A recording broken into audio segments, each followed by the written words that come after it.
গতকালকে ডক্টর আসিফ নজরুল স্যারের বক্তব্যটার পর সোশ্যাল মিডিয়া প্ল্যাটফর্মে যারা এতদিন যাবৎ আওয়ামী লীগ নিয়ে সমালোচনা করতেন অথবা সম্মানিত দর্শক শ্রোতা, আওয়ামী লীগের 12টা বাজিয়ে দিয়েছে আসিফ নজরুল।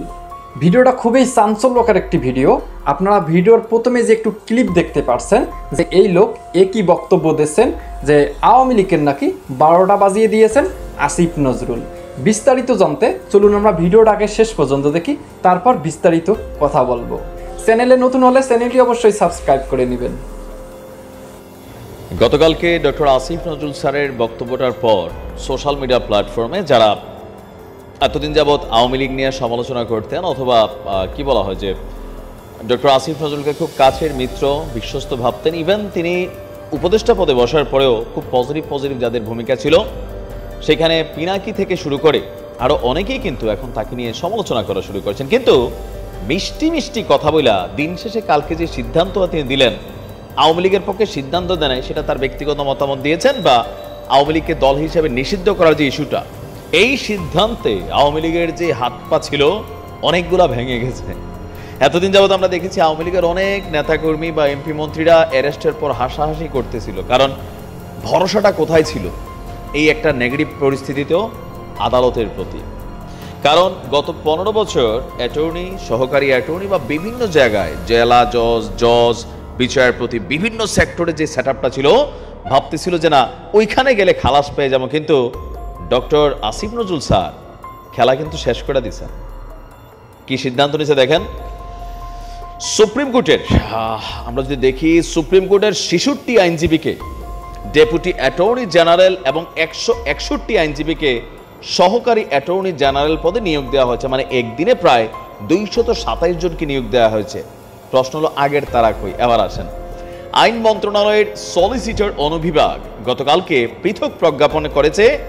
প্রজ্ঞাপনে 13ই আগস্টের আগে, মানে এই যে 13ই আগস্ট গেল, 13ই আগস্টের আগে নিয়োগপ্রাপ্ত সব ডেপুটি অ্যাটর্নি জেনারেল এবং এর পূর্বের সব সহকারী অ্যাটর্নি জেনারেল যারা ছিল তাদের নিয়োগ বাতিল করে দেওয়া হয়েছে। এ নিয়ে অ্যাটর্নি জেনারেল সহ রাষ্ট্রের আইন কর্মকর্তার সংখ্যা 240। আপনার সলিসিটর রুনা নাহিদ আক্তারের সই করা ডেপুটি অ্যাটর্নি জেনারেল নিয়োগ সংক্রান্ত প্রজ্ঞাপনের ভাষ্য অনুযায়ী 13ই আগস্ট নিয়োগপ্রাপ্ত 9 ডেপুটি অ্যাটর্নি জেনারেল ব্যতীত এর আগে 12 তারিখ পর্যন্ত নিয়োগপ্রাপ্ত সব ডেপুটি অ্যাটর্নি জেনারেলের নিয়োগ আদেশ বাতিল করে রাষ্ট্রপতি the Bangladesh law officers order 1972-এর 3-1 অনুচ্ছেদের ক্ষমতা বলে পুনরাদেশ না দেওয়া পর্যন্ত বাংলাদেশ সুপ্রিম কোর্টের 66 আইনজীবীকে বাংলাদেশের ডেপুটি অ্যাটর্নি জেনারেল পদে নিয়োগ প্রদান করা হয়েছে। মানে এই ভাষাগুলো একটু পেঁচাল্লা কঠিন, তবে আমরা যেটা বুঝতেছি 5ই আগস্ট সাবেক প্রধানমন্ত্রী শেখ হাসিনা দেশ ছেড়ে যাওয়ার পরদিন অতিরিক্ত অ্যাটর্নি জেনারেল শেখ মোহাম্মদ মোরশেদ পদত্যাগ করেছিলেন। পরদিন দেশের 16তম attorney general M Amin Uddin পদত্যাগ করেছিল। সুপ্রিম কোর্টের জ্যেষ্ঠ আইনজীবী মোহাম্মদ আসাদুজ্জামানকে 8 আগস্ট অ্যাটর্নি জেনারেল হিসেবে নিয়োগ দেওয়া হয়। 13ই আগস্ট সুপ্রিম কোর্টের 3 আইনজীবী অতিরিক্ত অ্যাটর্নি জেনারেল হিসাবে এবং 9 আইনজীবীকে ডেপুটি জেনারেল হিসাবে আপনার নিয়োগ দেওয়া হয়েছিল।